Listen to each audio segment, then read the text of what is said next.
Sad to see this one here. Chevrolet Monza convertible.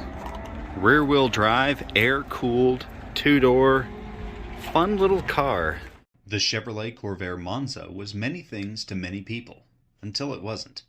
This automobile is the most produced air-cooled rear-engine American car, and it helped it be unsafe at any speed, according to Nader. Released in 1960 at the direction of Ed Cole, the father of the small block Chevy V8, the Corvair was developed from a clean slate, with many innovations and impressive features packed into its compact Fisher body.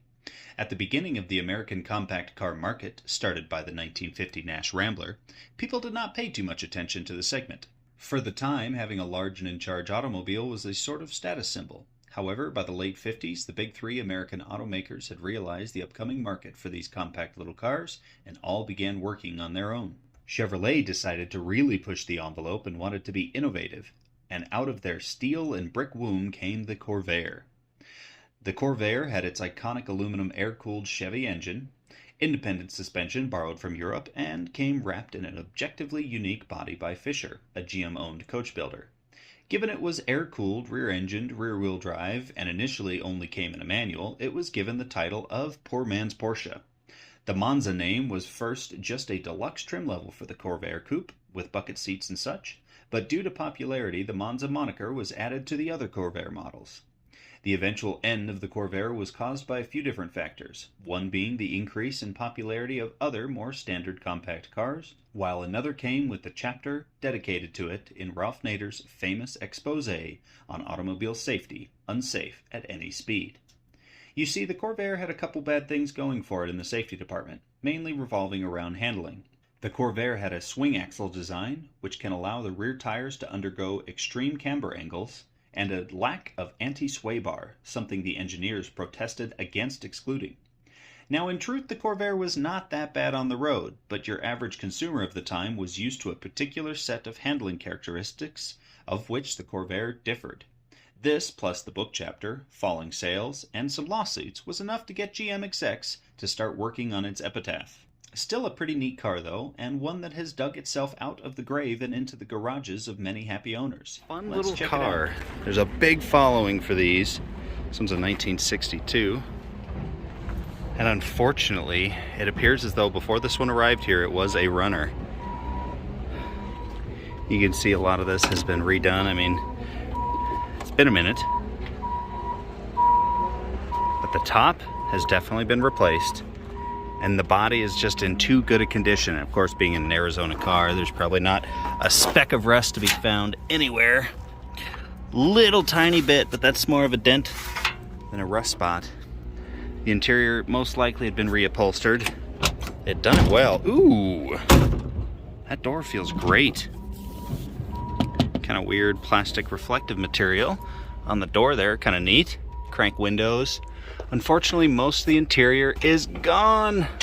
I would love to see this thing. Neat little top cover, cool, that matches the interior. Oh, little like chrome studs on the seat, that's nice. Manual transmission. Too bad if that badge was there, I'd be taking it. I would be taking it. Ooh, that is crunchy. Whoa, check it out, that little handle here. Whoa! Neat. Windows go down at an angle. How interesting. Nice little chrome accent for the fuel door. Cap's missing. And of course it had a front trunk, given it was rear-engined. Lots of spare parts in this guy too. Well, I hope somebody that has one of these cars finds this and takes a lot of this stuff. Brand new brake shoes, assuming this all goes with this car. And that's what did it in. Fortunately, this is what brought it here. Kinda gnarly, got hit back there as well. Window shattered. Although this one, which is likely not cheap, is still in one piece and in good shape, as is a lot of this chrome here. A lot of great savable parts on this thing. Unfortunately, yards like this will usually crush their vehicles after 30 days. This one's in the specialty yard, which really isn't much of a specialty yard. There's only these 2 rows of halfway interesting vehicles. So hopefully it'll last maybe like 60 days, but no guarantees. Sitting next to a Fox body hatchback here, and a little, what was this, Honda Prelude? Yep. Although this is a manual Prelude, maybe I ought to check this thing out. Anyway, here's the engine, air-cooled. I believe it's a flat 4, although I could be mistaken. Honestly, I don't know a bunch about these cars. Votenator.org. Yeah, it's too bad. That's cool. Ooh, she a bit gunky down there. She a bit gunky. Well, thanks for watching, and on to the next one.